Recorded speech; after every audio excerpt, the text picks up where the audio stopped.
اعوذ باللہ من الشیطان الرجیم، بسم اللہ الرحمن الرحیم۔ آج ہم دیکھیں گے 11ویں پارہ، اور 11ویں پارے کے اندر کون کون سی صورتیں ہیں اور اس کا تعارف حاصل کریں گے۔ 11ویں پارے کے اندر بھی دو صورتیں ہیں۔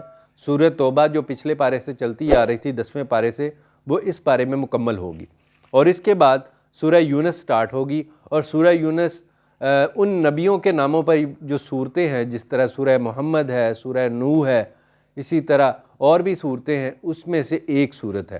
5 صورتیں نبیوں کے ناموں پہ ہے، اور سورہ یونس جو ہے اللہ تعالیٰ کے نبی ہیں، اور پہلی یہ صورت ہے۔ سورہ توبہ کے اندر جو موضوع آ رہا تھا، وہ موضوع چلتے چلتے ہپوکریٹس یعنی کہ منافقین کے بارے میں آیا۔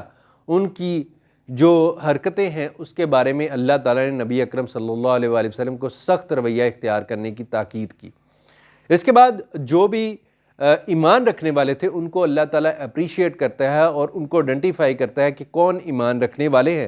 وہ اللہ کے سامنے جھکنے والے ہیں، بری چیزوں سے روکنے والے ہیں، اچھی چیزوں کا حکم دینے والے ہیں۔ ان کے اندر وہ تمام خوبیاں ہیں کہ وہ اللہ کی طرف لپک کر جانے والے ہیں، اللہ کی طرف بڑھنے والے ہیں۔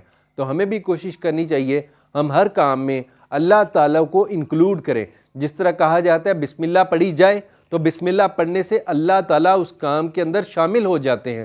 تو ہمیں بھی ہر کام میں اللہ کو شامل کر کے اس کام کو بہتر اور برکت والا بنانا چاہیے۔ اس کے بعد وہ 3 مسلمان جو کہ واقعی سچے پکے مسلمان تھے، ان کی ریپینٹنس یعنی کہ توبہ کے بارے میں ذکر آیا ہے کہ وہ نبی اکرم صلی اللہ علیہ وآلہ وسلم کے پاس اس وجہ سے نہیں آئے کہ ہم بھی کوئی دلیل دیں اور نبی اکرم صلی اللہ علیہ وآلہ وسلم سے چھٹی لے لیں۔ اس طرح نہیں ہوا۔ اس کے برعکس جتنے بھی منافقین تھے انہوں نے چھٹی کے لیے اپلائی کیا جھوٹ بول کے، اور نبی اکرم صلی اللہ علیہ وآلہ وسلم اپنی خوش مزاجی اور اچھی خلقت کی وجہ سے ان کو معافی دیتے گئے۔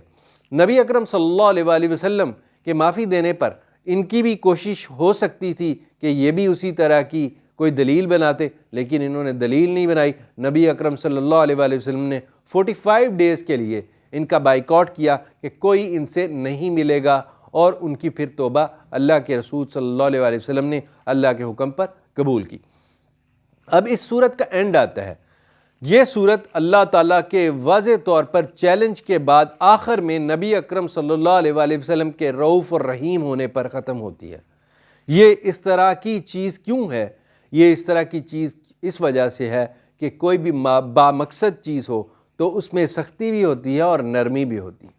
یعنی کہ بامقصد بنانے کے لیے کبھی نرمی کرنی پڑتی ہے اور کبھی سختی کرنی پڑتی ہے۔ اس کے بین چلنا چاہتا ہے، اور نبی اکرم صلی اللہ علیہ وآلہ وسلم کا جو مقصد تھا وہ اس دین کو غالب کرنا تھا جو اس صورت میں آیا، هو الذی ارسل رسولہ بالہدی ودین الحق لیظہرہ علی الدین کلہ وکفی باللہ شہیدا، کہ وہ اللہ کے رسول صلی اللہ علیہ وآلہ وسلم جن کو رسول بنا کر بھیجا گیا، ان کو ایک ہدایت والی کتاب دے کے بھیجا گیا اور ایک دین حق دے کے بھیجا گیا تاکہ اس دین کو غالب کریں باقی تمام ادیان پر۔ اور ان الفاظ کے ساتھ نبی اکرم صلی اللہ علیہ وآلہ وسلم کی کہ نبی اکرم صلی اللہ علیہ وسلم مومنین کے لیے انتہائی نرم ہے اور رؤوف الرحیم ہے، اس پر یہ صورت ختم ہوتی ہے۔ اس کے بعد سورہ یونس سٹارٹ ہوتی ہے۔ سورہ یونس کا اصل جو موضوع ہے وہ قرآن کریم ہے، قرآن کریم کی حقانیت، اور یہ مکی کی صورت ہے۔ مکن ہونے کی وجہ سے اس کے اندر قرآن مجید کی حقانیت کے حوالے سے ہی آیا ہے۔ اس کے اندر جو نبیوں کے ذکر ہیں وہ آئے ہیں۔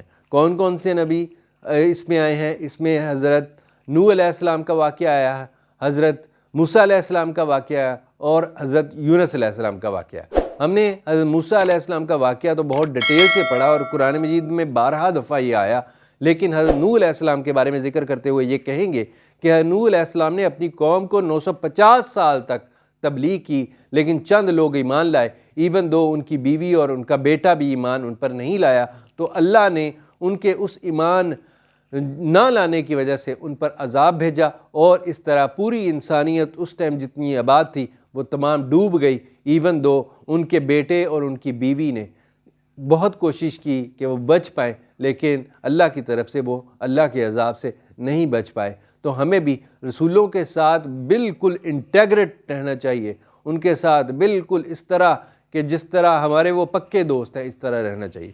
آگے ایک ایکسیپشنل واقعہ حضرت یونس علیہ السلام کا آتا ہے کہ حضرت یونس علیہ السلام بھی جب ان کی قوم نے ان کو انکار کر دیا اور ان پر ایمان نہیں لے کے آئے تو اللہ نے ان کو عذاب کے لیے قوم کی طرف جو ہے وہ بھیجا کہ وہ ان کو عذاب کی خوشخبری سنا دیں کہ تم پر عذاب آنے والا ہے، لیکن چونکہ وہ اللہ کی ایکسپریس پرمیشن کے بغیر وہاں سے نہیں نکل سکتے تھے، لیکن وہ اللہ کی ایکسپریس پرمیشن سے پہلے ہی وہاں سے کوچ کر گئے، تو اللہ تعالیٰ نے ان کی قوم کے دل میں یہ داعیہ ڈالا کہ وہ توبہ کریں، تو انہوں نے مل کے پوری اجتماعی طور پہ توبہ کی اور اللہ تعالیٰ نے وہ توبہ قبول کی۔ اس طرح پوری قوم کی وہ جو توبہ تھی اور اس قوم کو معافی ملی اور اللہ تعالیٰ نے ان کو زندگی دی تاکہ وہ اور اعمال کر سکیں اور اپنے لیے جنت کا سودا کر سکیں۔